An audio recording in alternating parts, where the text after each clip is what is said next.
Hello बच्चों, this is your very own pen physician and biology guru doctor Anshuman Agarwal once again. बच्चों, आज हमारा lecture है लोकोमोशन एंड मूवमेंट चैप्टर का लेक्चर 6 और आज हम देखने वाले हैं एक्सियल स्केलेटन। और बच्चों, आज के लेक्चर को पढ़ने के लिए हम बहुत सारे जो है हम कह सकते हैं कि भाई प्रैक्टिकल चीजों को यूज करेंगे या मॉडल्स को यूज करेंगे बच्चों। तो इस तरह के मॉडल्स की मदद से आज हम ये एक्सियल स्केलेटन स्टडी करेंगे। ठीक है, आगे बात समझ में? तो गुड इवनिंग बच्चों, स्टार्ट करते हैं। बट स्टार्ट करने के पहले एक बार अपनी YouTube जनता को हमेशा की तरह बता देते हैं कि भाई ये जो लाइव लेक्चर है ये सिर्फ और सिर्फ हमारी जो सर्चिंग ऐप के उसके प्रीमियम सब्सक्राइबर्स ही एक्सेस कर सकते हैं। बाद में ये लाइव लेक्चर हम हमारी YouTube जनता को रिकॉर्डेड फॉर्म में अवेलेबल करवाते हैं। तो यदि आप भी हमारे साथ नीट बायोलॉजी की प्रिपरेशन करना चाहते हो बच्चों, तो आपको 3 काम करने हैं। पहला काम करना है प्ले स्टोर से सर्चिंग ऐप को डाउनलोड करना है। वहां पर आप अपनी नीट बायोलॉजी की कंप्लीट प्रिपरेशन कर सकते हो, फ्री कंटेंट भी अवेलेबल है।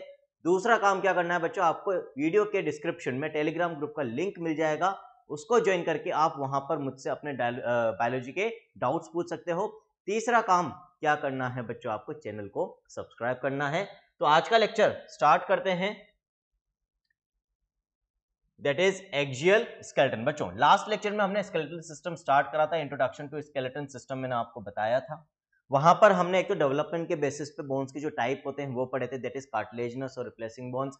फिर मैंने आपको बताया था मेम्ब्रेनस बोन्स कौन सी होती है और फिर सेसामोइड बोन्स कौन सी होती है। तीनों चीजें हमने वहां पर देखी थी।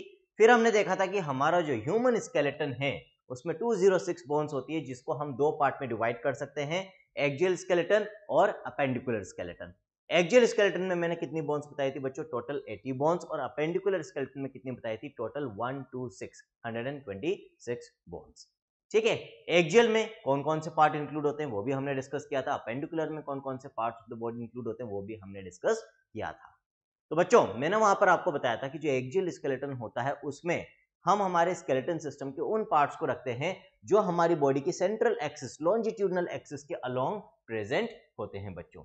तो हमारी बॉडी की जो सेंट्रल एक्सिस है या लॉन्जिट्यूडनल या हम कह सकते हैं वर्टिकल एक्सिस है बच्चों, उसके अलोंग कौन कौन से पार्ट्स आते हैं? एक तो हमारा स्कल, दैट इज आवर खोपड़ी। ठीक है, फिर फ्रंट में स्टर्नम बच्चों, चेस्ट बोन, सिंगल बोन होती है। इसके अलावा बच्चों रिब्स जो कि 12 पेयर्स यानी कि 24 होती है, और वर्टिब्रल कॉलम जिसके अंदर 26 बोन्स यानी कि 26 वर्टिब्रा होती है। ये सारी बोन्स किसमें आती है बच्चों? एक्सियल स्केलेटन में।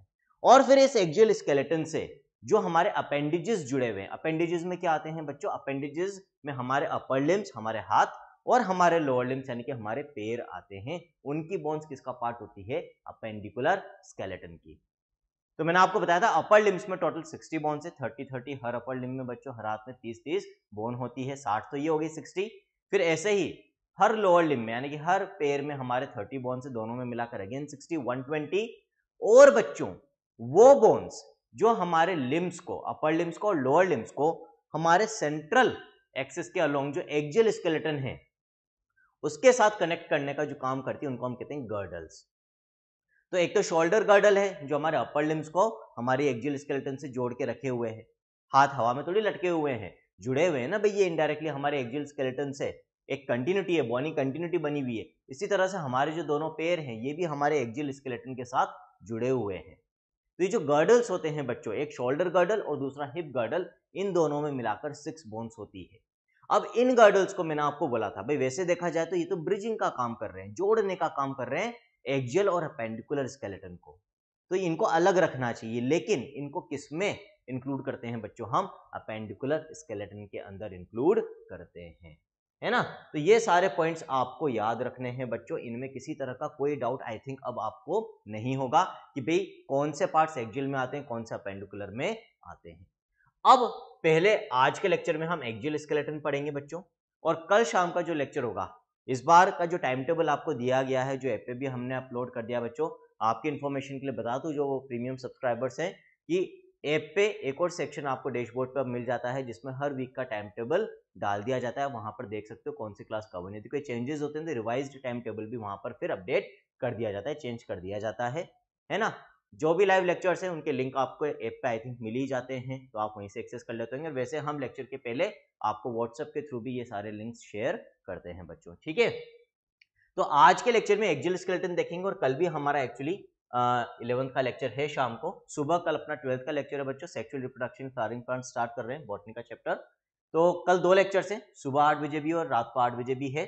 तो कल हम अपेंडिकुलर स्केलेटन प्लस जॉइंट्स पढ़ेंगे बच्चों, और फिर जो लास्ट लेक्चर होगा लोकोमोशन का, इस वीक का आखिरी लेक्चर और चैप्टर का भी आखिरी लेक्चर, उसमें हम डिसऑर्डर्स देख लेंगे और बाकी कुछ मिसलेनियस पॉइंट्स भी कवर कर लेंगे बच्चों। ठीक है, आगे बात समझ में? तो बढ़ते हैं बच्चों एक्सियल स्केलेटन पे आगे। एक्सियल स्केलेटन में कौन कौन सी बोन्स को अपन इंक्लूड करते हैं बच्चों? तो जैसा भी मैंने बोला था, हमारी खोपड़ी that is skull, that is included in the axial skeleton. Axial skeleton में टोटल 80 बोन्स हैं, उनमें से 29 किसमें होती है बच्चों? स्कल के अंदर होती है। फिर एक सिंगल, अभी अपन ने बोला था फ्रंट में यहाँ पर चेस्ट बोन होती है, दैट इज स्टर्नम, ये एक ही होती है। 29 + 1 30। फिर बच्चों रिब्स 12 पेयर्स यानी कि 24, 30 + 24 54, और फिर वर्टिब्रल कॉलम हमारी रीढ़ की हड्डी पीछे की तरफ जो होती है उसमें 26, 80 बोन्स हो गई।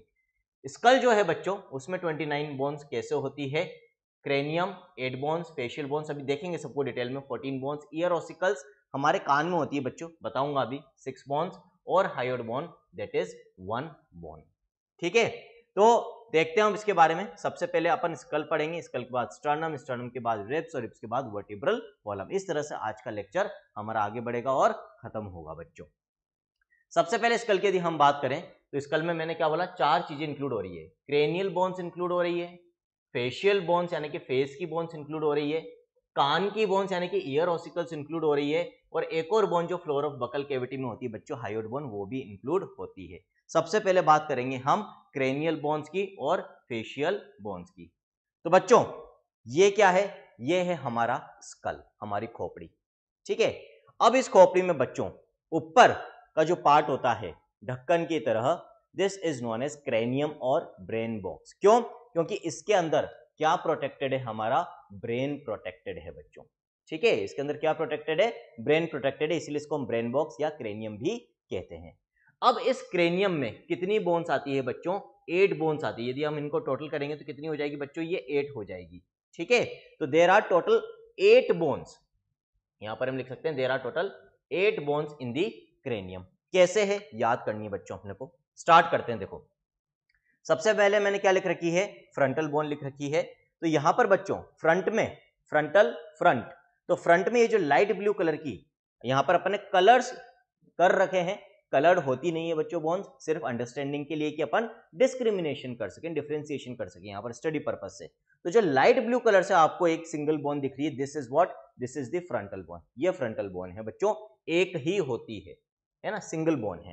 इसके बाद बच्चों फिर ये तो फ्रंटल, अब यहां पर ऊपर 2 बोन्स है बच्चों, एक राइट में और एक लेफ्ट में, और दोनों के बीच में ज्वाइंट बना हुआ है।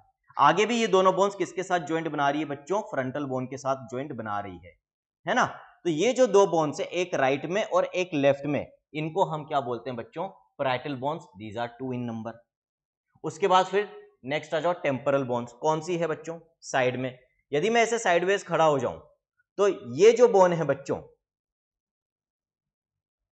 बेटा सृष्टि ये रियल स्कल नहीं है, प्लास्टर ऑफ पेरिस के मॉडल्स होते हैं, ये दिखते रियल जैसे बट एग्जैक्टली रियल नहीं है। ठीक है, स्टडी पर्पज से ये प्लास्टर ऑफ पेरिस से बनाया हुआ है। साइड में बच्चों यहां पर जो यहां पर ऑरेंज कलर से अपन ने बना रखी है, this is temporal bone. Left में एक और इधर राइट में भी एक होती है ना। तो टेम्पोरल बोन्स कितनी है बच्चों? 2। उसके बाद फिर आ जाओ नेक्स्ट ऑक्सीपिटल बोन। तो ऑक्सीपिटल बोन किधर है बच्चों? पीछे की तरफ। तो पीछे की तरफ यहां पर बच्चों ये जो यहां पर ब्राउन कलर से बनी हुई है, दिस इज ऑक्सीपिटल बोन। ये भी एक ही होती है, सिंगल होती है। जैसे फ्रंटल एक थी वैसे ही ऑक्सीपिटल बोन भी एक है। तो ये कितनी हो गई टोटल? अभी तक अपन ने कितनी बोन्स देख ली क्रेनियम के अंदर? 1 frontal, then 2 parietal, then 2 temporal and 1 occipital. 6 bones हो गई बच्चों। अब ये जो 2 बोन्स है, ये 2 बोन्स बच्चों आपको बाहर से नहीं दिखेगी, स्फिनोइड और एथमोइड। क्यों? क्योंकि ये हमारे क्रेनियम के डीप यानी अंदर वाले पार्ट में, इनसाइड वाले पार्ट में प्रेजेंट होती है। कहां होती है बता देता हूं आपको। तो बच्चों हमारी दोनों आंखों के बीच का ये जो सेंट्रल पोर्शन है, जहां पर यूजुअली अपन तिलक लगाते हैं या फीमेल्स बिंदी लगाती है, उस वाले पार्ट के अंदर यदि हम जाएंगे तो अंदर जाते ही हमें जो बोन मिलेगी वो होती है एथमोइड बोन, सिंगल इन नंबर, एक होती है। और उसके थोड़ा और अंदर चले जाएंगे, उसके थोड़ा और पीछे चले जाएंगे बच्चों, तो वहां पर क्या होती है? Sphenoid bone is again 1 in number. तो इनमें से 6 बोन्स तो सुपरफिशियल है जो बाहर से दिखती है, 2 बोन्स बच्चों डीप है जो क्रेनियम के अंदर प्रेजेंट होती है। उनमें भी कोई आपसे पूछे कि आगे फ्रंट की तरफ एंटीरियरली कौन सी होती है, तो जस्ट दोनों आंखों के मिडिल पोर्शन के जस्ट पीछे एथमोइड पहले आएगी और उसके थोड़ा पीछे स्फिनोइड। अल्फाबेटिकल ऑर्डर में ई पहले आता है, वैसे याद रख सकते हो एथमोइड, और फिर बाद में एस आता है तो स्फिनोइड। इस तरह से देयर आर 8 क्रेनियल बोन्स बच्चों। ठीक है, यहां पर एनसीईआरटी में एक डायग्राम है बच्चों, वो भी मैं आपके लिए लेकर आया हूं। तो इसमें आपको एथमोइड और स्फिनोइड बोन बता भी रखी है ना। तो ये इस तरह से, ये जो यहाँ पर स्कल है ऐसे इस तरह से लेटरल व्यू है, राइट साइड से आपको दिख रहा है। तो आप देखो बच्चों, ये जो आंखों के बीच का सेंट्रल पोर्शन है, इसके जस्ट अंदर डीप पोर्शन में यहाँ पर एथमोइड बोन है, और इसके थोड़ा सा और पीछे आ जाए हम तो यहाँ पर क्या प्रेजेंट है बच्चों, स्फिनोइड बोन प्रेजेंट है ना। ये अंदर का पार्ट दिखा रखा है यहाँ पर, ये सुपरफिशियल नहीं होती है। बाकी फ्रंटल, पैराइटल, टेम्पोरल, ऑक्सीपिटल आपको बता रखी है। ऑक्सीपिटल कॉन्डाइल की बात अभी आगे हो जाएगी। ठीक है, अब बच्चों अपन बात करेंगे किसकी, अब अपन बात करेंगे फेशियल बोन्स की। फेशियल बोन्स कितनी होती है बच्चों, facial bones are 14 in number, 14 होती है बच्चों, 14 इनका नंबर होता है।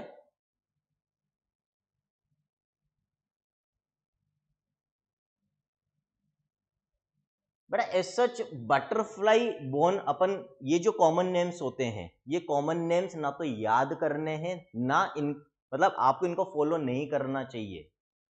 ठीक है, मैं हमेशा एक चीज कहता हूं, जो चीज अपने बायोलॉजी में, मतलब आपकी मेडिकल की किताबों में या बायोलॉजी की किताबों में नहीं है, लेकिन अपन ने वैसे ही लेमन लैंग्वेज में नाम बना रखे हैं, वो चीजें अपने को नहीं याद करनी, क्योंकि बटरफ्लाई बोन में एक की जगह कई जगह पर अपन वो वर्ड यूज कर लेते हैं एक से ज्यादा बोन्स के लिए, और क्वेश्चन आता नहीं है, लेकिन कंसेप्ट हमारा गलत हो जाता है, क्योंकि बटरफ्लाई बोन एक से ज्यादा बोन्स के लिए यूज में आ जाता है। तो बेटर है कि अपन उसको यूज नहीं करें बच्चों। ठीक है, तो जो सही चीज है कंसेप्चुअल है वही यूज करोगे तो ज्यादा बेटर रहेगा, है ना। आगे बात समझ में क्लियर है।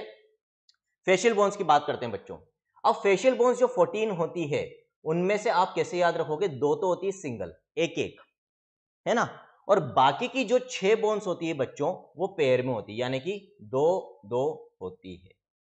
आगे बात समझ में, तो 6 बोन्स तो पेयर में है यानी कि 12, और 2 बोन्स सिंगल होती है बच्चों। तो पहले हम सिंगल बोन्स की बात कर लेते हैं, that is vomer and mandible. कौन कौन सी होती है, ये हमारी नोज है बच्चों। ठीक है, अब नोज में 2 चेंबर्स हैं, सबके 2 चेंबर्स ही हैं, 2 कमरे हैं, है ना, और दोनों कमरों के बीच में एक दीवार है, एक वॉल प्रेजेंट है। तो ये जो हमारी दोनों नेजल कैविटीज के बीच में एक पार्टीशन, एक सेप्टम प्रेजेंट होता है, जिसको हम नेजल सेप्टम कहते हैं। ये नेजल सेप्टम बच्चों पार्टली कार्टिलेज का बना होता है और पार्टली बोन का बना होता है। तो जो बोनी पार्ट होता है इसके अंदर, वो कौन सी बोन का बना होता है, वोमर बोन का, जो एक ही होती है इन दिस नेजल सेप्टम। तो ये जो नाक है इसमें 2 चेंबर्स हैं बच्चों, और इन दोनों चेंबर्स के बीच में जो सेप्टम है ना, आप देख सकते हो ये 2 चेंबर्स हैं, इनमें बीच में जो वॉल है इसमें बोनी पार्ट कौन सी बोन से बना हुआ है, वोमर बोन से बना हुआ है। बाकी का जो रिमेनिंग पार्ट है वो कार्टिलेज का बना होता है, और वो भी कौन से टाइप की कार्टिलेज, हाइलाइन कार्टिलेज। फिर जो दूसरी सिंगल बोन है बच्चों, that is what, that is mandible. वो कौन सी है, मैंडिबल बोन है। अब मैंडिबल कौन सी है, ये हमारा लोअर जो बनाती है बच्चों, है ना। तो देखो इसकी स्माइल भी कितनी अच्छी है। तो यहां पर ये जो हमारा लोअर जो मूव कर रहा है, हमारा अपर जो मूव नहीं करता है बच्चों, जब हम खाना चबाते हैं तो लोअर जो का मूवमेंट होता है। तो ये जो लोअर जो बना रही है, ये देखो सिंगल बोन है, इस पॉइंट से स्टार्ट हो रही है ना, ये पूरी यहां पर ऐसे जाकर इधर आकर ज्वाइंट बना रही है। ये एक सिंगल बोन है जिसमें हमारे लोअर जो के टीथ लगे हुए हैं, ये लोअर जो बनाती है, this is known as mandible. ये मैंडिबल है बच्चों। ठीक, ये हो गई 2 सिंगल बोन हमारे फेस की। अब फेस में जो बाकी की 6 बोन्स हैं वो पेयर में है। स्टार्ट करेंगे किससे, अपर जो बोन से बच्चों। जो अपर जो है ये 2 बोन से बना हुआ है, एक राइट में और एक लेफ्ट में, है ना। यहां पर इनके बीच में ज्वाइंट होता है जो अपने को यहां पर दिख नहीं रहा है, लेकिन एक इधर है और एक इधर है, इनको हम क्या कहते हैं, मैक्सिला। अपर जो कौन बना रही है, मैक्सिला बोन बना रही है। ठीक है, मैक्सिला के बाद आ जाओ पेलेटाइन। अब पेलेटाइन बोन कौन सी है भाई, तो यदि हम इसका मुंह खोलें बच्चों, तो डाइजेस्टिव सिस्टम में अपन पढ़ते हैं और पढ़ भी चुके हैं, मैंने आपको बताया वहां पर कि हमारा जो पैलेट होता है ना, roof of the buccal cavity बच्चों, तो तो ये जो रूफ होती है अंदर बक्कल कैविटी की, इसको हम पैलेट कहते हैं, जो नेजल और बक्कल कैविटी को सेपरेट करती है। और ये जो पैलेट होता है बच्चों, इसमें दांतों के जस्ट पीछे का जो पार्ट होता है, यानी कि anterior part, front part of the palate, वो तो कहलाता है हार्ड, और पीछे वाला कहलाता है सॉफ्ट पैलेट। और हार्ड पैलेट हार्ड क्यों होता है ये भी मैंने आपको बताया था, because of the presence of palatine bone बच्चों। और ये पैलेटाइन बोन्स भी दो होती है, एक राइट में और एक लेफ्ट में, तो दोनों मिलकर पूरा हार्ड पैलेट अंदर बनाती है। तो ये पैलेटाइन बोन्स भी फेस में इंक्लूड होती है, दैट इज 2 इन नंबर। फिर बच्चों कौन सी, जाइगोमेटिक और चीक बोन, अगेन दो। कौन सी, ये जो यहां पर ब्लू कलर से बनी हुई है, दीज आर दी जाइगोमेटिक और चीक बोन्स। ये जो प्रोमिनेंट पार्ट होते हैं बच्चों, उभरे हुए पार्ट हमारे फेस पे, दीज आर द जाइगोमेटिक और चीक बोन्स। मेकअप में काम में आती है, पर्टिकुलरली जैसे अपन देखते हैं कई बार पार्टीज में जाने के पहले फीमेल जब मेकअप करती है तो चीक्स को प्रोमिनेंट करने के लिए, है ना, गालों को ज्यादा प्रोमिनेंट करने के लिए चीक बोन्स के ऊपर, जाइगोमेटिक बोन्स के ऊपर मेकअप किया जाता है। ठीक है। नेजल बोन्स बच्चों, नेजल बोन्स कहां पर है, तो ये जो येलो कलर से यहां पर बोन्स बनाई गई है बच्चों, जो स्लोप होती है अपनी नाक की, यहां पर इधर और इधर एक एक नेजल बोन है। फिर लेक्राइमल बच्चों, लेक्राइमल ग्लैंड टीयर ग्लैंड को कहते हैं, यानी कि आई से एसोसिएटेड है ना। तो लेक्राइमल बोन किधर होती है, छोटी बोन होती है, एक इस कोने पर और दूसरी आंख के इस कोने पर, मीडियल कॉर्नर पे, अंदर वाले कॉर्नर पे। तो एक इधर एक इधर, दो लेक्राइमल। लास्ट में क्या बची बच्चों, इंफीरियर नेजल कोंका। तो ये जो मैंने आपको नेजल बताई थी, इसके थोड़ा सा नीचे अंदर की तरफ छोटी छोटी बोन्स होती है, जिनको हम कहते हैं इंफीरियर नेजल कोंका, एक राइट में और एक लेफ्ट में, दैट इज 2 इन नंबर।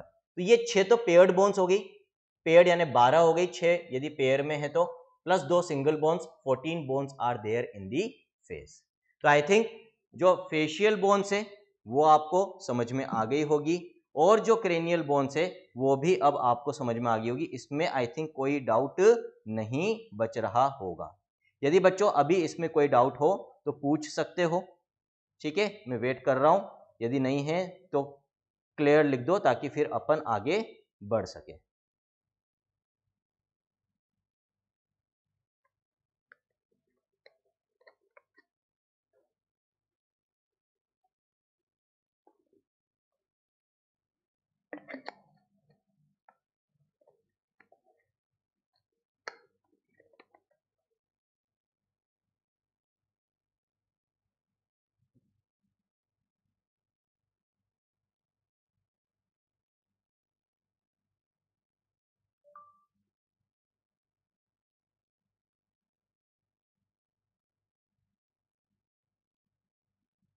चलो भाई, क्लियर है सबको, सबका क्लियर आ गया।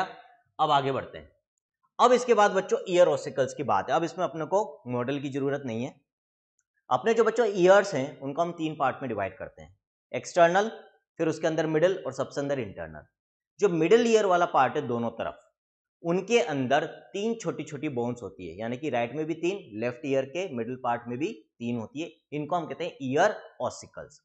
क्या नाम है बच्चों इनके, मेलियस, इनकस और स्टेपीज। कितनी कितनी हो जाएगी, जब दोनों तरफ एक एक है ये, तो मेलियस भी 2 हो गई, इनकस भी 2 हो गई, स्टेपीज भी 2 हो गई। टोटल मिलाकर जो ईयर ऑसिकल से कितनी हो जाएगी, 6 हो जाएगी। लास्ट बोन बच्चों अब जो स्कल में आएगी, देखो 8 ये हो गई, 14 ये हो गई, 14 और 8 22 और 6 28, 29 टोटल स्कल में होती है। एक लास्ट बोन बच रही, दैट इज हायोड बोन, जो कहां प्रेजेंट है, फ्लोर ऑफ बकल कैविटी में, है ना बच्चों। तो ये अपने को अलग से पढ़नी पड़ेगी, क्यों, क्योंकि ये मसल्स के बीच में पड़ी हुई होती है, कनेक्टिव टिश्यू के बीच में पड़ी हुई होती है बच्चों। तो हमारी बकल कैविटी का जो फ्लोर है, यहाँ पर एक बोन अलग से, एक सिंगल बोन पड़ी हुई है सॉफ्ट टिश्यू के बीच में, that is known as hyoid bone. इस तरह से there are 29 bones in our skull. ठीक है, क्लियर है।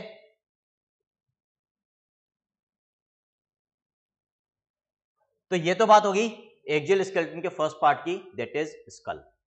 ये डायग्राम बच्चों आपको एनसीईआरटी में दे रखा है, तो इसकी लेबलिंग अपने को पता होनी चाहिए। देखो मैक्सिल आपको बता रखी है, अपर जो की बोन है ना, मैंडिबल आपको बता रखी है, लोअर जो की बोन। फिर देखो मैंडिबल के नीचे यहाँ पर एक यू शेप्ड बोन है छोटी सी, that is hyoid bone. U shape की बोन होती है फ्लोर ऑफ बकल कैविटी में। फिर ये जाइगोमेटिक बोन जो प्रोमिनेंट पार्ट होता है हमारे चीक्स का, है ना। फिर ये जो नाक है, यहाँ पर नेजल बोन बच्चों, जो यहाँ से उतर रही है, एक इधर हल्का सा स्लोप की तरफ जा रही है, इधर स्लोप इधर स्लोप बनाएगी। और उसकी तरफ आ जाओ नीचे की तरफ तो इंफीरियर नेजल कॉन्का होता है जिसमें नहीं बता रखा। फिर आंखों के मीडियल कॉर्नर पे, इनर कॉर्नर पे लेक्राइमल बोन आपको बता रखी है। एथमॉइड स्फेनॉइड की बात पहले हो गई, फ्रंटल पैराइटल टेम्पोरल ऑक्सीपिटल की बात पहले होगी बच्चों। ऑक्सीपिटल कॉन्डाइल्स क्या है बच्चों इस डायग्राम में? तो देखो एक्चुअली क्या होता है कि ये जो अपना स्कल है इसमें जो ऑक्सीपिटल बोन है पीछे की तरफ, इसमें नीचे की तरफ, यहां पर बहुत ज्यादा क्लियरली आपको नहीं दिखेंगे, नीचे की तरफ दो प्रोजेक्शन निकले हुए होते हैं, ठीक है। इधर नीचे की तरफ दो छोटे छोटे प्रोजेक्शन निकले हुए होते हैं जिनको हम कहते हैं कॉन्डाइल्स। और ये कॉन्डाइल्स किसके साथ ज्वाइंट बनाते हैं बच्चों? हमारी वर्टिब्रल कॉलम, जो रीढ़ की हड्डी है ना, जो हमारी नेक से स्टार्ट हो रही है उसके साथ। तो एक्चुअली क्या है, हमारा जो ये स्कल है, ये स्कल किसके ऊपर रेस्ट करे हुए है पूरा का पूरा? हमारी वर्टिब्रल कॉलम, रीढ़ की हड्डी ही इसको पूरी तरह से सपोर्ट कर रही है बच्चों, तो ये उसी के ऊपर रेस्ट करता है।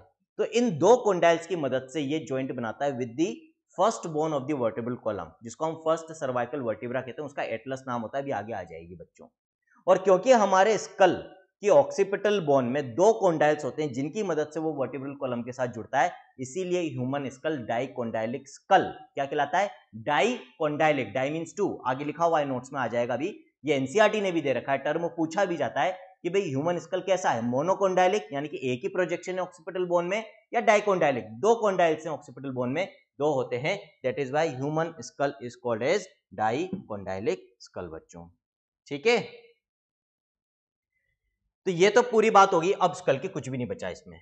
अब हम देखेंगे बच्चों next part of the axial skeleton, that is sternum. Sternum में एज सच एनसीईआरटी ने सिर्फ एक लाइन दे रखी है कि एक सिंगल फ्लैट बोन होती है हमारी जो थोरैक्स है उसकी वेंट्रल सरफेस पे, वेंट्रल पार्ट पे यानी कि आगे की तरफ, इसको हम चेस्ट बोन भी कहते हैं बच्चों, है ना। तो single bone also called as chest bone, flat bone है बच्चों। अब ये किसके साथ जुड़ती है या कौन कौन सी बोन्स इसके साथ आकर जुड़ती है? एक तो हमारी कॉलर बोन बच्चों, क्लेविकल जिसको हम कहते हैं, एक राइट में होती है एक लेफ्ट में होती है बच्चों। इस कॉलर बोन का जो इनर पार्ट है या हम कह सकते हैं मीडियल एंड है या इनर एंड है बच्चों, वो स्टर्नम के साथ जुड़ता है। जो लेटरल एंड है वो अपन पढ़ेंगे नेक्स्ट लेक्चर में, पेंडिकुलर स्केलेटन में जब गर्डल्स पढ़ेंगे तो शोल्डर गर्डल में हम पढ़ते हैं स्कैपुला बोन, उसके साथ कौन अटैच होता है? क्लेविकल का आउटर एंड, उसमें भी हम मॉडल यूज करेंगे बच्चों पढ़ने के लिए, है ना। तो सारी चीजें बहुत ईजी हो जाएगी आपके लिए। तो क्लेविकल का इनर एंड यानी कि मीडियल एंड स्टर्नम से जुड़ता है। यहां पर देखो ये स्टर्नम मैंने बना रखी है, एनसीईआरटी ने बनाकर नहीं दे रखी थी आपको। स्टर्नम में बच्चों ऊपर एक ब्रॉड पार्ट होता है जिसको हम कहते हैं मेन्यूब्रियम स्टर्नाई, है ना, और नीचे एक कॉनिकल प्रोसेस होता है जिसको हम कहते हैं जिफॉइड प्रोसेस। कई बार ये दोनों नाम आपसे पूछ लिए जाते हैं, पता होने चाहिए। अब ये जो मेन्यूब्रियम स्टर्नाई वाला पार्ट है बच्चों, यहां पर क्या जुड़ी होती है? लेफ्ट क्लेविकल यहां जुड़ जाएगी, राइट क्लेविकल इस जगह जुड़ जाएगी, दोनों क्लेविकल्स इस तरह से यहां पर स्टर्नम से आके जुड़ती है इसके मेन्यूब्रियम स्टर्नाई वाले पार्ट से। तो मीडियल एंड ऑफ क्लेविकल, इसके अलावा बच्चों हमारी 12 पेयर्स ऑफ रिब्स होती है, उनमें से पहली 7 pair, first 7 pairs of ribs directly किससे आकर जुड़ती है? स्टर्नम से आकर जुड़ती है। क्लियर है आगे बात समझ में? तो ये पॉइंट्स आपको स्टर्नम के अंदर याद रखने हैं, इससे ज्यादा पॉइंट्स आपको स्टर्नम में याद रखने की जरूरत नहीं है बच्चों। चलो इसके बाद next part of the axial skeleton, that is ribs. कितनी होती है बच्चों? 12 पेयर्स यानी कि 24। अगेन ये भी फ्लैट बोन्स की, चपटी बोन्स की कैटेगरी में आती है, पतली होती है, चपटी होती है, thin and flat bones. Each rib has two articulation surfaces on its dorsal end or head, so called as bicephalic। ये लाइन एनसीईआरटी की लाइन है। क्या है इसका मीनिंग देखते हैं, चलो एक रिब बना लेते हैं।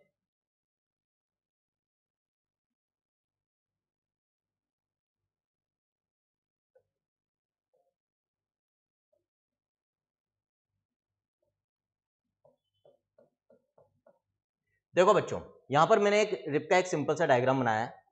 रिब्स कैसे होती है बच्चों? अपनी रिब्स का जो पीछे वाला पार्ट है वो तो हमारी वर्टिब्रल कॉलम से जुड़ा हुआ है ना। जैसे ये अपना वर्टिब्रल कॉलम है, मॉडल यूज कर लेते हैं अपन।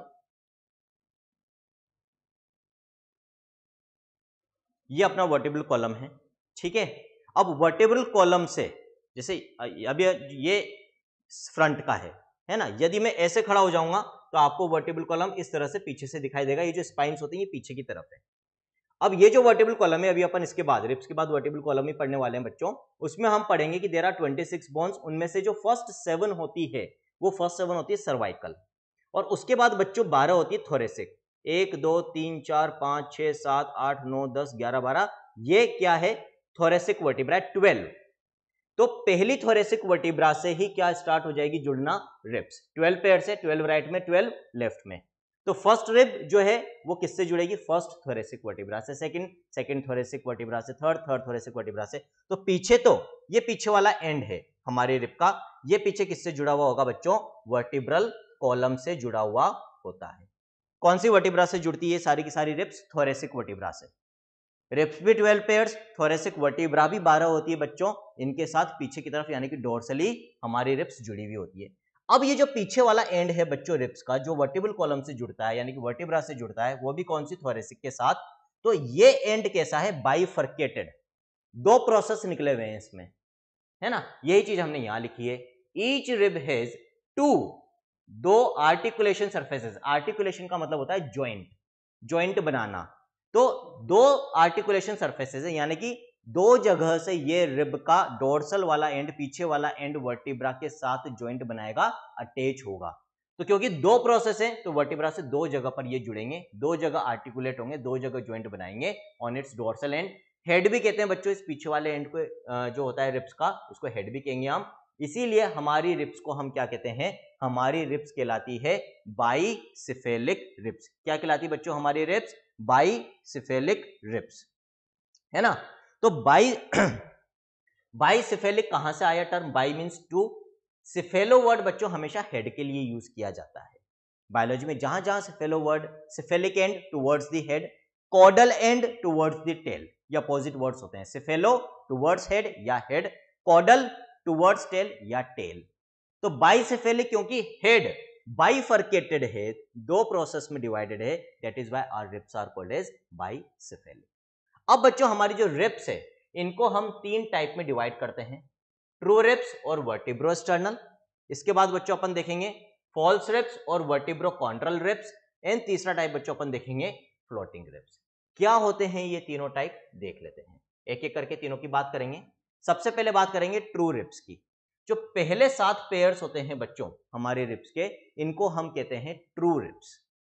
क्यों कहते हैं, पीछे की तरफ तो ये किससे जुड़ी हुई है बच्चों, हमारे वर्टिब्रल कॉलम की थोरेसिक वर्टिब्रा के साथ, फर्स्ट 7 थोरेसिक वर्टिब्रा डोर्सली। तो आगे किससे जुड़ी हुई है, आगे आने के बाद ये जो आगे वाला एंड है बच्चों, ये जुड़ेगा स्टर्नम के साथ, डायरेक्टली स्टर्नम के साथ जुड़ जाएगा। अभी अपन स्टर्नम में लिखा भी था कि पहली 7 पेयर ऑफ रिब्स जो है वो स्टर्नम से आके जुड़ती है। जो मैंने रेड कलर से यहां पर रिब का पार्ट बनाया बच्चों, that part is the bony part. वो पार्ट किससे बना हुआ है, वो तो बोन से बना हुआ है, बोन से बना हुआ है। और बच्चों जो मैंने ब्राउन कलर से यहां पर पार्ट बनाया है, actually this part is made up of cartilage, hyaline cartilage का बना होता है बच्चों। कार्टिलेज के टाइप्स अपन एनिमल टिश्यू में पढ़ेंगे।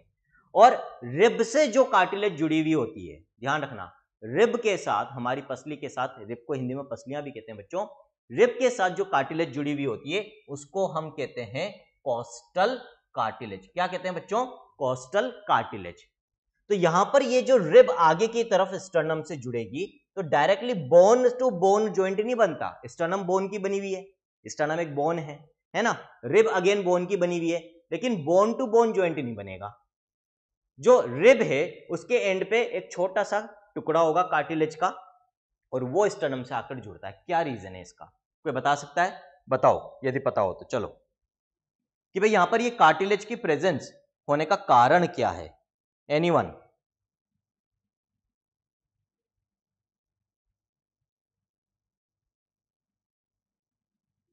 बताओ भाई बताओ।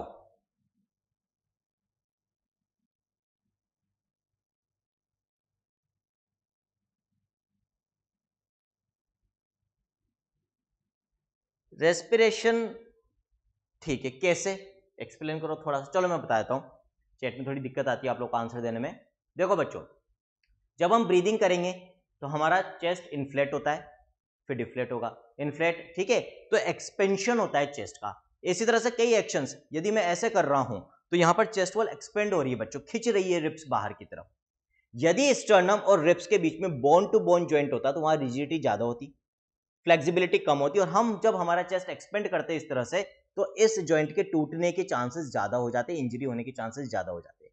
लेकिन क्योंकि कार्टिलेज रिलेटिवली बोन से ज्यादा फ्लेक्सिबल और थोड़ी सी सॉफ्ट होती है, तो क्योंकि यहाँ पर कार्टिलेज प्रेजेंट है तो यहाँ पर फिर इंजरी के चांसेस कम हो जाते हैं बच्चों। ठीक है, इसीलिए यहाँ पर भगवान ने क्या दिए, हमें कार्टिलेज दिए। क्लियर है बच्चों यहाँ पर? तो कोस्टल कार्टिलेज की मदद से फर्स्ट 7 पेयर ऑफ रिब्स पीछे तो वर्टिब्रा से जुड़ी हुई है, इसीलिए हमने क्या वर्ड यूज करा, वर्टिब्रो। आगे स्टर्नम से जुड़ी हुई है, क्या वर्ड यूज किया, स्टर्नल। इसीलिए बच्चों जो ट्रू रिब्स होती है they are also called as vertebro sternal ribs. पीछे वर्टिब्रा से और आगे स्टर्नम से जुड़ी हुई होती है बच्चों। ठीक है, तो dorsally attach to thoracic vertebra and ventrally to the sternum with the help of, कौन मदद करता है इनको जुड़ने में, हाइलाइन कार्टिलेज। जो हाइलाइन कार्टिलेज रिब से जुड़ी हुई होती है उसको हम कोस्टल कार्टिलेज कहते हैं बच्चों। आगे बात समझ में क्लियर है?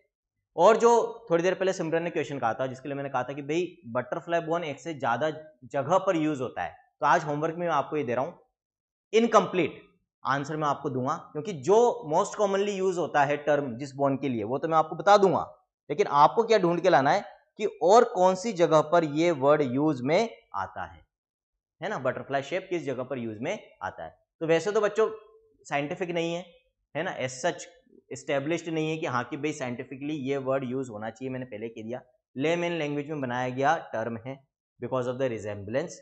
एज सच क्वेश्चन भी नहीं पूछा जाता है और मुझे उम्मीद भी नहीं कि पूछा जाएगा, जस्ट फॉर योर क्यूरियोसिटी, क्योंकि आपने पूछा है। तो अपनी जो अभी जो अपन ने पढ़ी थी डीप बोन्स में स्फिनोइड बोन, उसको अपन कहते हैं। स्फिनोइड बोन से रिलेटेड एक और क्वेश्चन मैं यहाँ पर पूछ रहा हूँ आपसे। स्फिनोइड बोन में कैविटी होती है बच्चों, और उस कैविटी में अपनी एक एंडोक्राइन ग्लैंड प्रेजेंट होती है, उस कैविटी का नाम और उस एंडोक्राइन ग्लैंड का नाम भी बताओ। स्फिनोइड के लिए तो बता ही दिया है मैंने, स्फिनोइड के अलावा ये बटरफ्लाई वर्ड कहां पर यूज होता है अपनी बायोलॉजी में, बटरफ्लाई शेप किस किस चीज के रिजेम्बलेंस के लिए अपन इसको बताते हैं कि हाँ कि भाई एक ऐसा स्ट्रक्चर जिसके लिए भी अपन कहते हैं कि ये बटरफ्लाई को रिजेंबल करता है। जैसे यहाँ पर हमने बोन के लिए बोला है, मैंने आपको बोला ये बटरफ्लाई शेप की अपन बात करें तो अलग अलग जगह यूज होता है बच्चों, बहुत सारे स्ट्रक्चर्स बटरफ्लाई शेप को रिजेंबल करते हैं। तो ये साइंटिफिक टर्म्स नहीं है, ना पूछे जाते हैं, बट फिर भी अब क्योंकि पूछा है तो बोन तो मैंने बता दी, बोन के अलावा जो है वो आप बताओगे।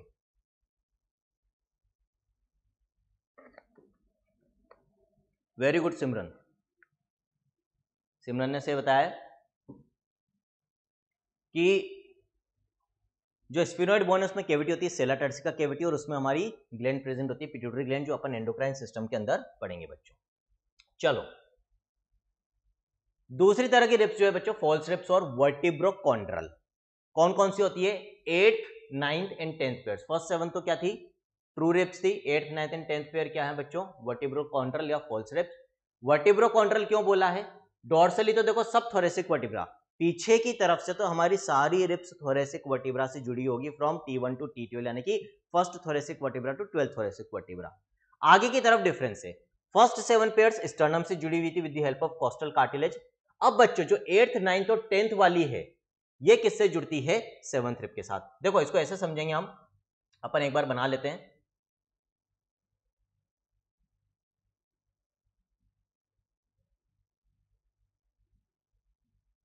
जैसे मान लो ये अपन ने स्टर्नम बना लिया वापस से, है ना। अब इस स्टर्नम से आगे की तरफ आकर क्या जुड़ रही है, अपनी रिब्स जुड़ रही है, ठीक है। ये अपन यहां पर जोड़ देंगे 7th रिब है, मान लो ये, है ना। आगे का जो पार्ट होता है वो किसका बना हुआ होता है, कोस्टल कार्टिलेज का। ये बन गई 7th रिब की कोस्टल कार्टिलेज। 7th के पहले और 7th ये सब ट्रू रिब्स में आती है। 8th 9th 10th में क्या होगा बच्चों, 8th रिब जब आएगी आगे तो वो स्टर्नम तक नहीं जाएगी। ये मान लो 8th रिब आई, है ना, इसकी जो कोस्टल कार्टिलेज होगी वो कोस्टल कार्टिलेज किसके साथ जुड़ जाएगी बच्चों, with the coastal cartilage of 7th rib. इसका मतलब 8th रिब जो है, 8th रिब की कोस्टल कार्टिलेज किसके साथ अटैच होती है, स्टर्नम के साथ अटैच न होकर costal cartilage of 7th rib, hyaline cartilage of 7th rib से अटैच होती है। इसी तरह से 9th की भी होगी और इसी तरह से 10th की भी 7th रिब की कार्टिलेज के साथ अटैच हो जाएगी। तो पीछे तो वर्टिब्रा से जुड़ी हुई है लेकिन आगे कार्टिलेज के साथ जुड़ रही है, इसीलिए हमने क्या वर्ड यूज किया फॉल्स रिब्स के लिए, vertebrochondral. Chondro word refers to cartilage. Chondro word किसको रेफर करता है बच्चों? Cartilage. Very good Simran. Simran ने जो बटरफ्लाई शेप के लिए मैंने बोला था रेफरेंस और बताओ कि बटरफ्लाई शेप से रिजेंबलेंस हम बोन के अलावा कहां कहां यूज करते हैं? कई जगह यूज करते हैं, उनमें से एक और कॉमन जगह कौन सी है? Spinal cord.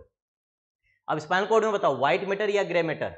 चलो, ग्रे मैटर या व्हाइट मैटर, दोनों में से किसके लिए बटरफ्लाई शेप अपन यूज करते हैं? स्पाइनल कॉर्ड का व्हाइट मैटर बटरफ्लाई शेप का होता है या ग्रे मैटर बटरफ्लाई शेप का होता है?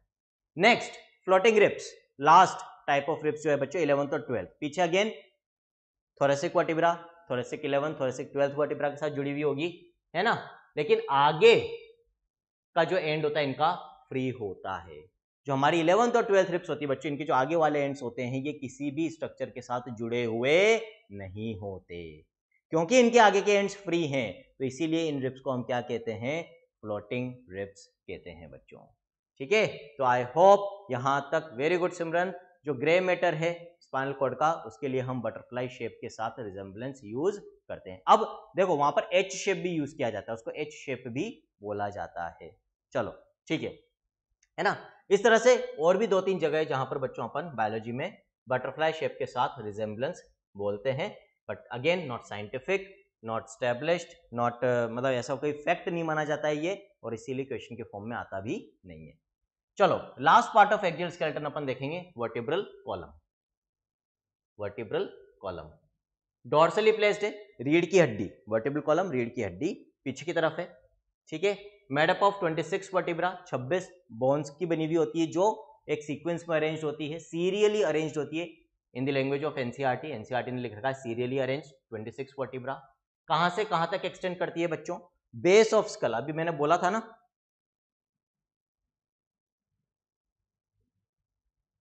वेरी गुड, है ना, बहुत सारे निकल निकल के आ रहे हैं, देखो बटरफ्लाई शेप। अब चलो, अब छोड़ दो बटरफ्लाई शेप को, हो गया, वैसे भी उस पर नहीं आता है, अपने को याद रखने की जरूरत भी नहीं, मैंने पहले ही बोल दिया था। अब अपन वापस से यहाँ पर आ जाते हैं।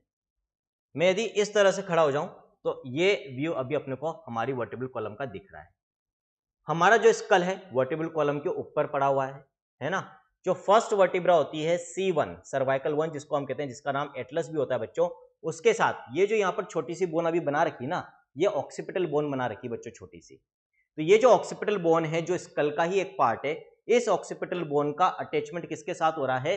First bone of the vertebral column which is known as C1 vertebra और एटलस वर्टिब्रा। और ये ऑक्सीपिटल बोन इसके साथ कैसे जुड़ती? With the help of 2 condyles. और जब ये ऑक्सीपिटल बोन अपने 2 प्रोसेस यानी कॉन्डाइल्स की मदद से इस फर्स्ट सर्वाइकल वर्टिब्रा के साथ ज्वाइंट बनाती है, तो ये ज्वाइंट क्या कहलाता है? पहली सर्वाइकल वर्टिब्रा को बच्चों अपन एटलस कहते हैं, ये ऑक्सीपिटल बोन, तो ये कहलाता है एटलांटो ऑक्सीपिटल ज्वाइंट, है ना। और यहीं से हम कह सकते हैं ऑक्सीपिटल बोन का जो नीचे वाला पार्ट है बेस ऑफ स्कल है, स्कल का नीचे वाला सरफेस, और वहीं से ये हमारी वर्टिब्रल कॉलम चालू होती है। इट एक्सटेंड्स फ्रॉम हियर, कहां तक जाती है बच्चों? यहां तक, लास्ट कॉकिक्स, जो लास्ट पार्ट होता है अपनी वर्टिब्रल कॉलम का, उसको हम कहते हैं कॉकिक्स बोन। और ये कहां पर एंड हो रही है? हमारे हिप वाले पार्ट में बच्चों। तो हिप रीजन तक वर्टिब्रल कॉलम एक्सटेंड करता है। तो it extends from the base of the skull to the hip region. कौन कौन से टाइप की वर्टिब्रा इसमें अपने को मिलेगी? इसकी जो बोन्स है बच्चों वर्टिब्रल कॉलम की, उनको हम क्या कहते हैं? वर्टिब्रा कहते हैं।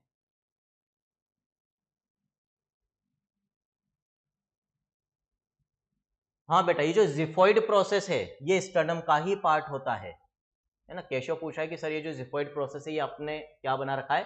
तो बच्चों ये जो जिफॉइड प्रोसेस है ये स्टर्नम का ही पार्ट है। मैन्यूब्रियम स्टर्नाई जिफॉइड प्रोसेस सब स्टर्नम का पार्ट है। स्टर्नम एक सिंगल बोन है। देखो बच्चों, बर्थ के पहले एक्चुअली ये कुछ पार्ट्स में 7 पार्ट्स में होती है, बाद में सारे पार्ट्स फ्यूज हो जाते हैं और एक सिंगल बोन बनाते हैं, दैट इज स्टर्नम। तो बाद में अडल्ट लाइफ में तो हम ये बोलेंगे xiphoid process is a part of sternum, manubrium स्टर्नाई is a part of sternum. Clear है केशव? ठीक है, चलो यहां पर आ जाते हैं। Types of vertebra in the vertebral column, तो यहां पर देखेंगे। चलो हम अभी मैंने आपको बताया था, है ना। अब मैं ऐसे खड़ा हो जाता हूं, ठीक है, ऐसे। तो ये मेरा ऑक्सीपिटल बोन, फिर यहां से नेक वाले पार्ट से मेरी वर्टिब्रल कॉलम चालू हो रही है। सबसे पहले नेक वाले रीजन में there are 7 cervical vertebra. Neck region में जो हमारी रीढ़ की हड्डी है उसमें जो वर्टिब्रा होती है उनको हम सर्वाइकल वर्टिब्रा कहते हैं। कौन सा सिंबल यूज करते हैं बच्चों अपन उनके लिए? कैपिटल C, है ना। कितनी होती है? 7 होती है। तो यहां पर अपन काउंट कर सकते हैं बच्चों, इधर से करेंगे 1 2 3 4 5 6 7। अब वापस ऐसे हो जाएंगे, देखो 7, ये यदि आप गौर से देखोगे तो देखो यहां पर जो सेवंथ सर्वाइकल वर्टिब्रा है, इसका जो ये पीछे स्पाइनस प्रोसेस, एक प्रोसेस स्पाइन निकला हुआ है बच्चों, ये बाकी की सर्वाइकल वर्टिब्रा से ज्यादा लंबा है। इनफैक्ट इसके नीचे की जो थोरेसिक वर्टिब्रा उससे भी ये ज्यादा बाहर निकल रहा है। तो ये आइडेंटिफिकेशन भी है, रिकॉग्निशन भी है कि इसमें से सेवंथ सर्वाइकल वर्टिब्रा ये वाली है बच्चों। क्लियर है, आ गया समझ में, दिख रहा है सबको, है ना? तो ये तो हो गई 7 सर्वाइकल वर्टिब्रा। वापस ऐसे खड़े हो जाते हैं अपन, ये लो, ठीक, ये सबसे लंबा स्पाइन 7 सर्वाइकल वर्टिब्रा का, याद रखना। अब इसके बाद ये नेक में यहां खत्म हो जाएगी, आप देखना, फील भी करना, यहां पर एक उभार होता है, एक प्रोट्यूबरेंस होती है junction of back and neck पे। ये क्या है? Spine of 7th cervical vertebra, क्योंकि बाहर निकला होता है काफी ज्यादा। अब इसके जस्ट नीचे से, ये spine of 7th cervical vertebra, इसके नीचे से हमारी बैक स्टार्ट हो जाती है, और बैक का जो अपर पार्ट है उसमें जो वर्टिब्रा होती है वो कहलाती है थोरेसिक वर्टिब्रा। क्या कहलाती है वो? थोरेसिक वर्टिब्रा कहलाती है बच्चों। तो नेक्स्ट वर्टिब्रा हो जाएगी थोरेसिक वर्टिब्रा। सिंबल क्या यूज करते हैं इनके लिए? अल्फाबेट क्या यूज करते हैं? Capital T. कितनी होती है बच्चों? 12। तो काउंट कर सकते हैं हम, 1, इधर से करता हूं ताकि आपको दिख जाएगा, 1 2 3 4 5 6 7 8 9 10 11 12, है ना? ये हो गई 12 थोरेसिक वर्टिब्रा। यहां तक आते आते हम कहां आगे? ऑलमोस्ट हमारी लोअर बेक पर आगे हैं, लोअर 1/3 ऑफ द बेक पे पहुंच गए अपन, ठीक है? अब लोअर बेक में जो वर्टिब्रा होती हैं, यहां से ये 12 थोरेसिक थी बच्चों, है ना? वो कहलाती है लंबर। कितनी होती है? 1 2 3 4 5, ठीक है? तो there are 5 lumbar vertebra. Symbol क्या यूज करते हैं? कैपिटल एल, ठीक। उसके बाद बच्चों अब यहां पर देखो, देखो ध्यान से, पीछे हिप वाले पार्ट में, हमारे जो पीछे वाला पार्ट होता है बच्चों हमारे हिप का, उस पार्ट में, हिप वाले पार्ट में बोन होती है एक रिलेटिवली थोड़ी बड़ी, जिसको हम कहते हैं सैक्रम, है ना? This is sacrum. साइड से भी दिखा देता हूं, दिस इज, ये जो है यहां तक, ये पूरी बोन जो है बच्चों, दिस इज द सैक्रम, है ना? ये सैक्रम होती है, ठीक है? तो सैक्रम सिंगल बोन, इसको मानते हैं हम, कैपिटल एस यूज करते हैं इसके लिए अल्फाबेट। अब मैंने यहां पर क्या लिखा है? ब्रैकेट में 5 लिखा हुआ है। तो इसका मतलब क्या है? ये है तो सिंगल बोन, है तो सिंगल बोन, लेकिन पहले ये 5 अलग अलग बोन्स के फॉर्म में थी। बाद में ये पांचों bones during our development fuse, during our growth fuse हो जाती है और एक सिंगल बोन में कन्वर्ट हो जाती है, दैट इज सैक्रम। तो आप ब्रैकेट में 5 भी लिख सकते हो इसको रिप्रेजेंट करने के लिए, या 1 भी लिख सकते हो, 1 भी लिख सकते हो, काउंट एक ही करेंगे इसको, है ना? और फिर लास्ट में आप देखो, अंदर की तरफ एक छोटी सी बोन टर्न हो रही है ना? ये जो अंदर की तरफ कर्व हो रही है, इसको हम टेल बोन या कॉकिक्स भी कहते हैं बच्चों। कॉकिक्स और टेल बोन भी इसको अपन कहते हैं। सिंबल इसके लिए क्या यूज करते हैं? क्योंकि अपन ने कैपिटल सी सर्वाइकल के लिए यूज कर लिया था, इसके लिए सी स्मॉल ओ, सीओ यूज करते हैं बच्चों। और ये अगेन एक ही काउंट की जाती है, लेकिन इसके लिए भी मैंने क्या लिख रखा है? ब्रैकेट में 4 लिख रखा है। क्यों लिख रखा है बच्चों? क्योंकि ये भी 4 छोटी छोटी बोन्स के फ्यूजन से बनती है।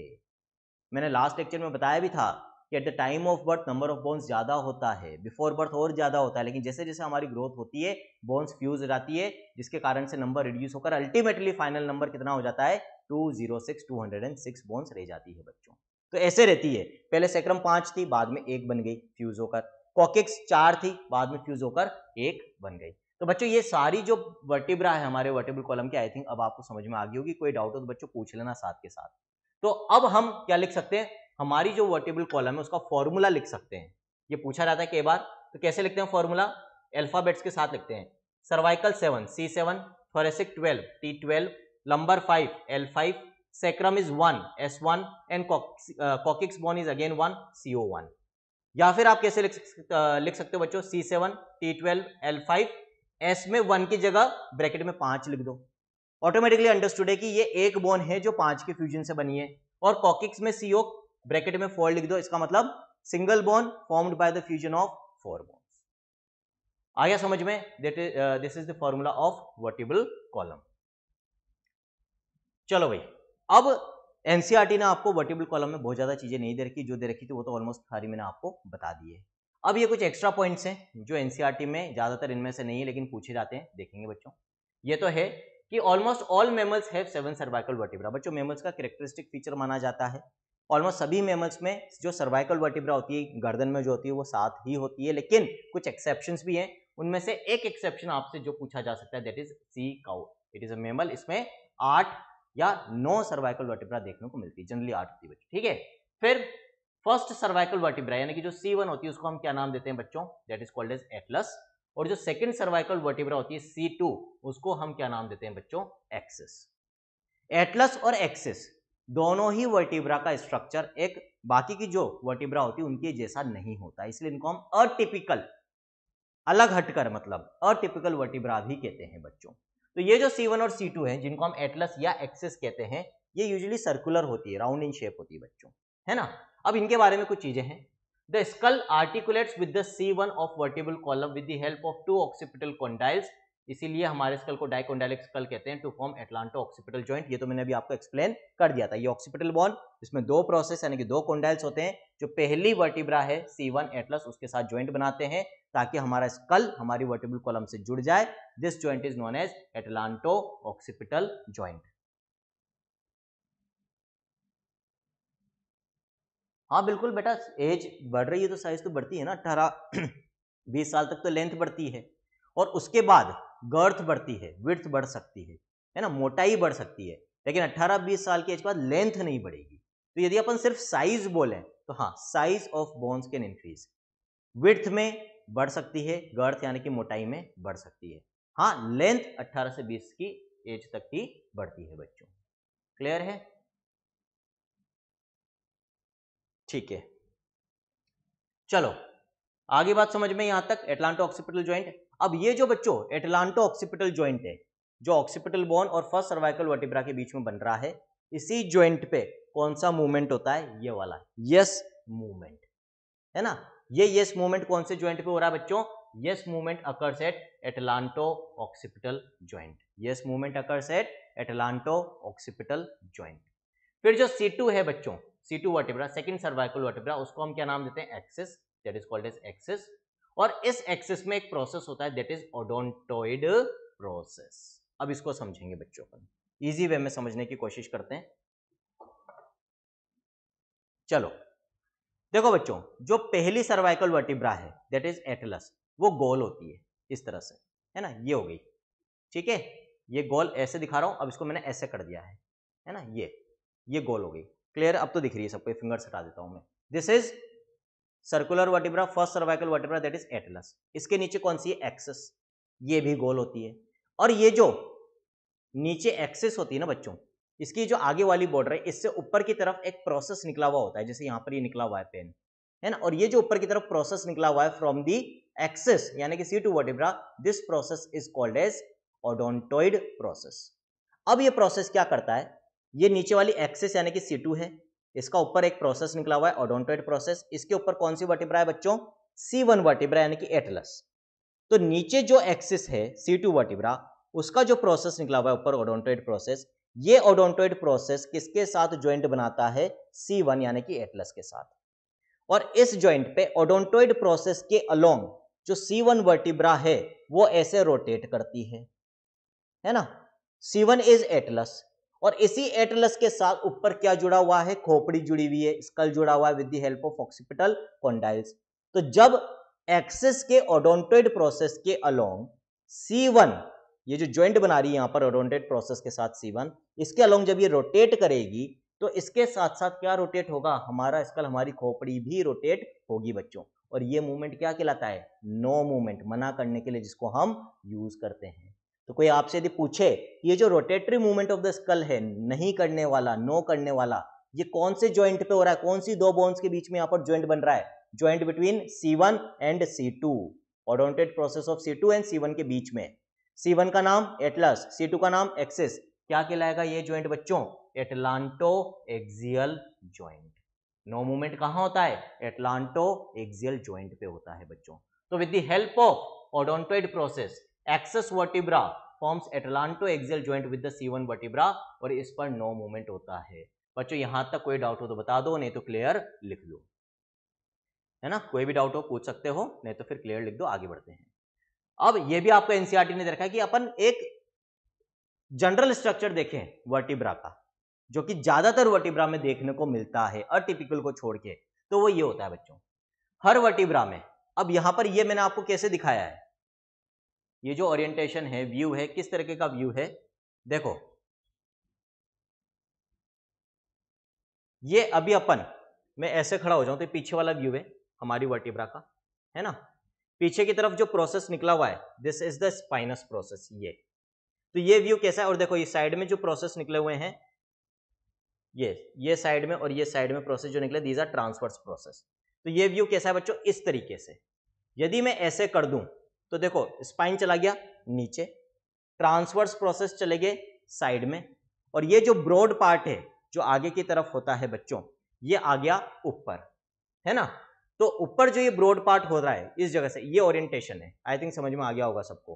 तो दिस इज द बॉडी, ये क्या कहलाता है, ब्रॉड पार्ट जो फ्रंट की तरफ है, body of the vertebra. Side में दो प्रोसेस हैं, ट्रांसवर्स प्रोसेस, पीछे की तरफ एक स्पाइन होता है बच्चों, दैट इज स्पाइनस प्रोसेस, ठीक है। और बच्चों हर वर्टिब्रा के बीच में एक होल है, छेद है, जिसको हम न्यूरल कैनाल कहते हैं। अब क्योंकि सारी वर्टिब्रा बच्चों, ये जो 26 वर्टिब्रा है अपन देख रहे हैं, एक के नीचे एक अरेंज्ड है, एक सीक्वेंस में, एक ऑर्डर में, और सबके बीच में स्पाइनस प्रोसेस और बॉडी, पीछे स्पाइन है आगे बॉडी है, इन दोनों के बीच में एक्चुअली एक छेद है। तो सबके जो न्यूरल कैनाल है या होल्स है वो एक के नीचे एक अरेंज्ड हो गए, तो एक पूरी टनल बन गई ऊपर से लेकर नीचे तक। और इस टनल में क्या प्रेजेंट होती है, हमारी स्पाइनल कॉर्ड प्रेजेंट होती है बच्चों।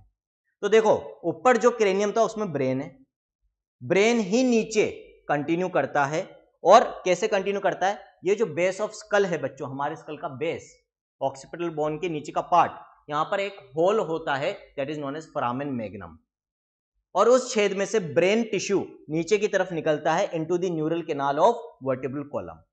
और जैसे ही वो ब्रेन टिश्यू वर्टिब्रल कॉलम की न्यूरल कैनाल में आता है, अब उसका हम नाम चेंज कर देते हैं, हम ब्रेन की जगह उसको हम क्या बोलते हैं, स्पाइनल कॉर्ड, क्योंकि वो एक मोटा कॉर्ड लाइक स्ट्रक्चर में तब्दील हो जाता है, कन्वर्ट हो जाता है, चेंज हो जाता है शेप, अब उसका कॉर्ड लाइक है नर्वस टिश्यू से बना हुआ, ये स्पाइनल कॉर्ड है। और ये स्पाइनल कॉर्ड, अब ये जो टनल बनी है by the neural canals of all vertebra, इसमें नीचे तक जाती है, लेकिन पूरा नीचे तक नहीं जाएगी, सैक्रम तक, ये अपन पढ़ेंगे नर्वस सिस्टम में। जो स्पाइनल कॉर्ड है बच्चों, ये सिर्फ L1 वर्टिब्रा तक ही जाती है, फर्स्ट लंबर वर्टिब्रा तक ही जाती है, ये चीज हम पढ़ेंगे बच्चों, बाद में आ जाएगी, क्यों जाती है ये भी बताऊंगा, है ना। तो this is the general structure of a vertebra. अब नेक्स्ट, ये भी आपको एनसीईआरटी ने नहीं दे रखा है, लेकिन इसमें पहले क्वेश्चंस आए हुए हैं बच्चों। क्या, यदि मैं इस तरह से खड़ा हो जाऊं तो मेरी वर्टिब्रल कॉलम में आपको 4 कर्वेचर्स मिलेंगे। गर्दन वाले पार्ट में थोड़ा सा अंदर की तरफ घुसी हुई होती है हमारी वर्टिब्रा, जिसको हम कहते हैं सर्वाइकल कर्व। देखो कॉनकेव है, पीछे की तरफ से कॉनकेव, आगे की तरफ से कॉन्वेक्स, ऐसी सर्वाइकल रीजन में, नेक वाले रीजन में, this is called as cervical curvature. फिर अपर बैक वाले रीजन में यदि आप देखोगे तो कर्वेचर ऐसा है, थोड़ा पीछे की तरफ कॉन्वेक्स और आगे की तरफ concave, this is called as thoracic curvature. फिर लोअर बैक में आ जाओगे आप, कमर के निचले हिस्से में, तो अगेन कर्वेचर ऐसा है ना, पीछे से कमर थोड़ी अंदर घुसी हुई है, ठीक है, this is known as lumbar curvature. और फिर हिप रीजन में आ जाओगे तो हिप रीजन में फिर से कर्वेचर ऐसा है ना, पीछे से कॉन्वेक्स और आगे की तरफ से कॉनकेव होती है vertebral column, this is called as sacral curvature. तो इस तरह से there are 4 curvatures in our vertebral column, आप देख सकते हो, देखो यहां पर सर्वाइकल, थोड़ा सा कॉनकेव, फिर उसके बाद फिर थोरेसिक, पीछे की तरफ से कॉन्वेक्स, फिर लंबर, देखो अंदर की तरफ कॉनकेव हो गया, अंदर घुस गया थोड़ा सा, और फिर वापस सैक्रम बाहर निकल रहा है। तो ये 4 कर्वेचर्स हैं, 2 अंदर घुसे हुए हैं नेक में और लोअर बैक में, 2 पीछे की तरफ बाहर निकल रहे हैं, that is thoracic curvature and sacral curvature. These are the 4 curvatures. चलो इसके बाद बच्चों हमारी वर्टिब्रल कॉलम से रिलेटेड कुछ डिसऑर्डर्स हैं, टर्म्स पता होने चाहिए, ज्यादा डिटेल नहीं बता रहा हूं, जितना जरूरी उतना ही बता रहा हूं जो आप इजीली याद रख सकते हो, है ना। 3 डिसऑर्डर्स हैं, पहला कहलाता है बच्चों काइफोसिस और हंचबैक, कुबड़ भी जिसको हम कहते हैं हिंदी में। तो आपने देखा होगा कुछ लोग होते हैं जिनमें क्या डिसऑर्डर होता है, अपर बैक में जो वर्टिब्रल कॉलम होती है वो जरूरत से ज्यादा बाहर निकली होती है पीछे की तरफ, कुबड़ जिसको हम कहते हैं। जैसे बफेलो हम्प नहीं होता है, कैमल में हम्प होता है ना, ऊपर जरूरत से ज्यादा एक प्रोजेक्शन निकला हुआ होता है अपर बैक वाले पार्ट में, that is known as kyphosis. तो देखो यहां पर मैंने एक तो normal curvature of vertebral column बना रखा है ना, ये सर्वाइकल कर्वेचर है, ये नॉर्मल थोरेसिक कर्वेचर है। अब ये थोरेसिक कर्वेचर जरूरत से ज्यादा, देखो यहां पर ये जरूरत से ज्यादा यदि बाहर निकला हुआ है पीछे की तरफ, तो फिर इस कंडीशन को हम क्या बोलेंगे, काइफोसिस और हंचबैक। एक्सेजरेटेड, एक्सेजरेटेड मतलब जरूरत से ज्यादा थोरेसिक कर्वेचर हो। फिर लोडोसिस लंबर रीजन में मिलेगा बच्चों, एल फॉर एल याद रख लेना। स्वे बैक भी इसको कहते हैं, this is एक्सेजरेटेड lumbar curvature.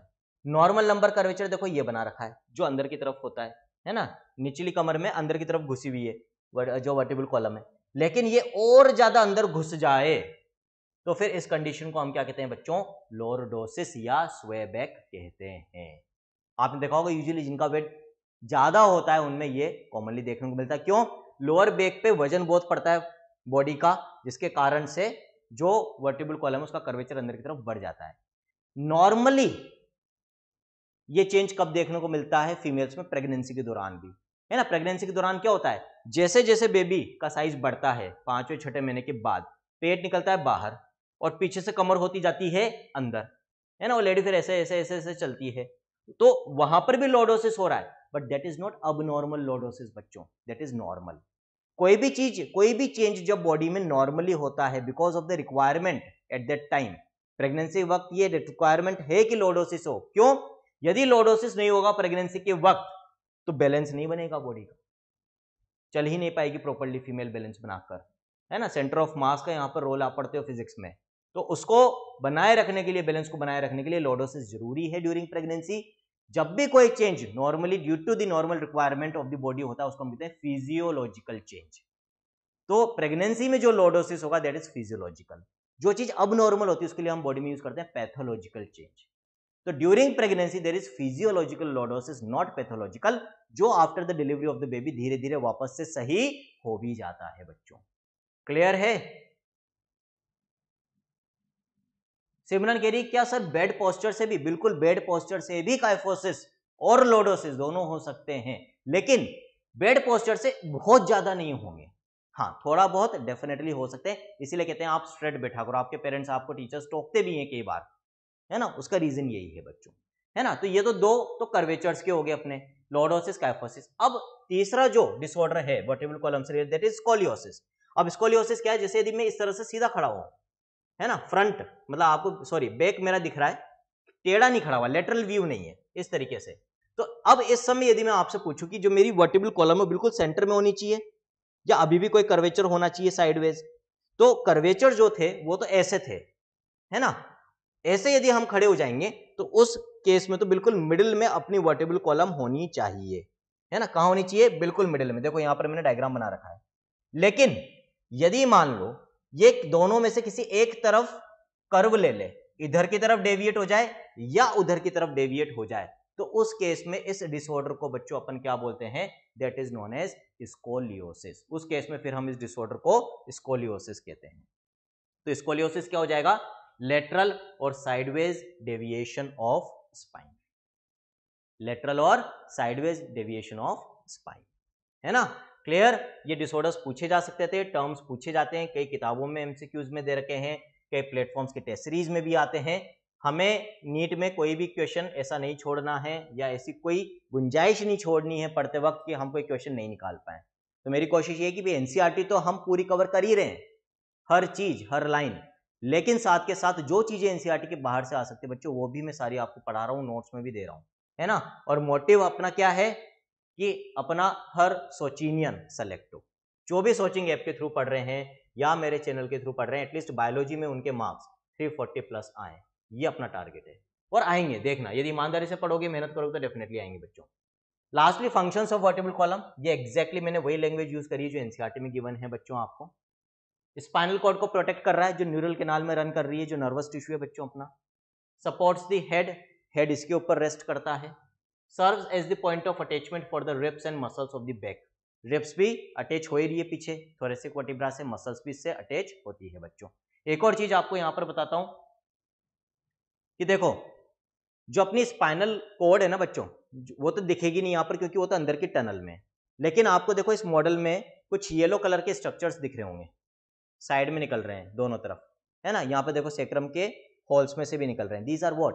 These are spinal nerves. ये हम नर्वस सिस्टम में पढ़ेंगे।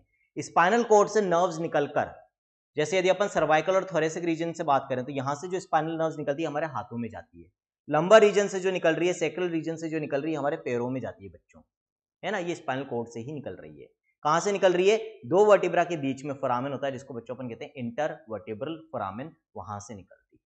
प्लस एक और चीज यहां पर देख लो बच्चों, यदि आप ध्यान से इस मॉडल को देखोगे तो आपको ये वर्टिब्रा तो देखो बिल्कुल व्हाइट कलर की दिख रही है, सॉलिड स्ट्रक्चर्स, और हर दो वर्टिब्रा के बीच में एक ट्रांसलूसेंट सा स्ट्रक्चर है बच्चों, पतला, गद्दी के जैसा, रबड़ के जैसा।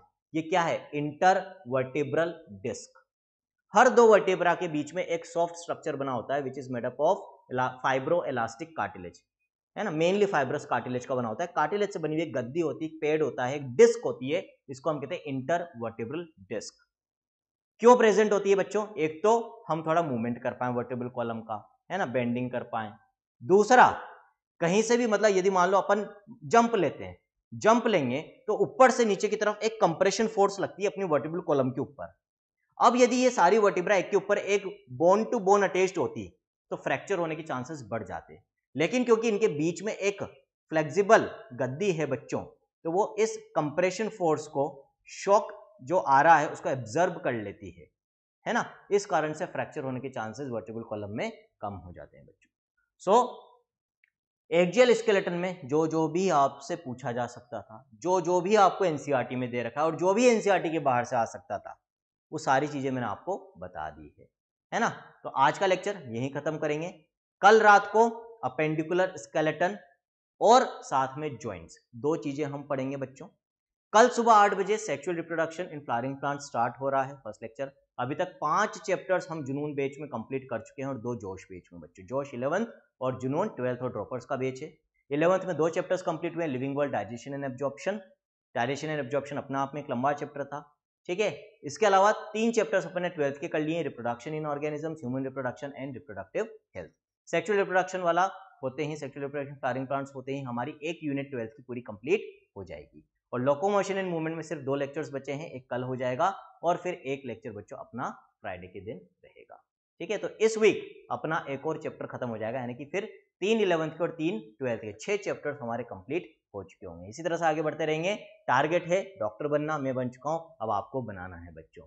This is all in this lecture from your friend, mentor and motivated doctor Anshuman, signing off. Thank you.